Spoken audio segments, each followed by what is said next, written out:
লোহার ঘামে গড়া জীবনের আগুন, নাম তার কামারশালা। হ্যালো এভরিওয়ান, আসসালামু আলাইকুম। It's me Mina Islam and welcome to my another video. আজ কথা বলবো সেই নীরব যোদ্ধাদের নিয়ে, যাদের আগুন নিভে গেলে আমাদের জীবন থেমে যেত। অর্থাৎ আজ কথা বলবো তাদের নিয়ে, যাদের ঘামেই তৈরি হয় দা, কাঁচি আর বটি, আমাদের দৈনন্দিন জীবনের শক্তি। আগুনের তাপে জ্বলছে লোহা, এই আগুনে গড়ে ওঠে জীবন, ঘাম আর অদম্য পরিশ্রমের গল্প। এটাই কামারশালা, যেখানে আগুন পড়ে কিন্তু মানুষ গড়ে।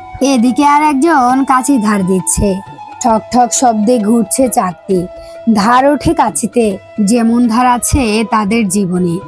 এই ধারেই কাটা হয় ঘাস, ধান আর জীবনের বাস্তবতা। আসলে কামারদের লোহার গন্ধে মিশে থাকে জীবনের কষ্ট।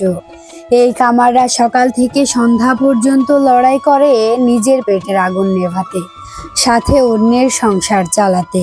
ধার কাটা যন্ত্রে বালু দিচ্ছে, যেন জীবনের ঘষা খাওয়া প্রাণগুলো মসৃণ করার এক নীরব চেষ্টা। প্রতিটা কোনায় লুকিয়ে আছে ঘাম, ধুলো আর অধ্যাবসায়ের গল্প। কামার কাছিতে ধার কাটছে, লোহার ঝলকানিতে যেন তার নিজের ঘাম, পরিশ্রম আর বেদনা মিশে আছে। যে মানুষ সবার হাতের কাজকে ধার দেয়, তার নিজের জীবনের কষ্ট স্পষ্ট। ভোতা কষ্ট লুকিয়ে থাকে, সেটা কেউ দেখে না। আগুনের পাশে বসে থেকেও তার হৃদয়ে জমে থাকে শীতল নিঃসঙ্গতা। ধার কাটা শেষ, কাঁচিটা এখন ঝলমল করছে। যে হাতটা সারাদিন ঘষেছে, সেই হাতে এখন তৃপ্তির ছোঁয়া। লোহার মতো কঠিন জীবন, কিন্তু মনটা নরম। চলুন দাদার সাথে একটু কথা বলে আসি। দাদা কেমন আছেন? আলহামদুলিল্লাহ, আমিও ভালো আছি।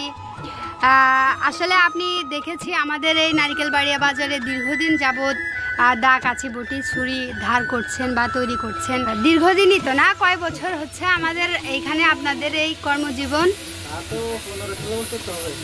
আচ্ছা, তো ব্যবসা বাণিজ্য কেমন চলছে এখন? তো আপনাদের এটা দেখছি যে খুবই পরিশ্রমের একটা কাজ। আপনাদের জন্য শুভকামনা রইল, ভালো থাকবেন দাদা। প্রতিটা ঠুকঠাক শব্দের ভেতর আছে এক একটা স্বপ্ন। এখন সূর্য ডুবে যাচ্ছে, কামাররা কাজ গুটাচ্ছে। দিন শেষে যখন আগুন নিভে আসে, ওরা তখনও হাসে, কারণ ওরা জানে এই পোড়া আগুনেই তাদের ভাগ্য গড়ে, এই আগুনেই তারা টিকে থাকে।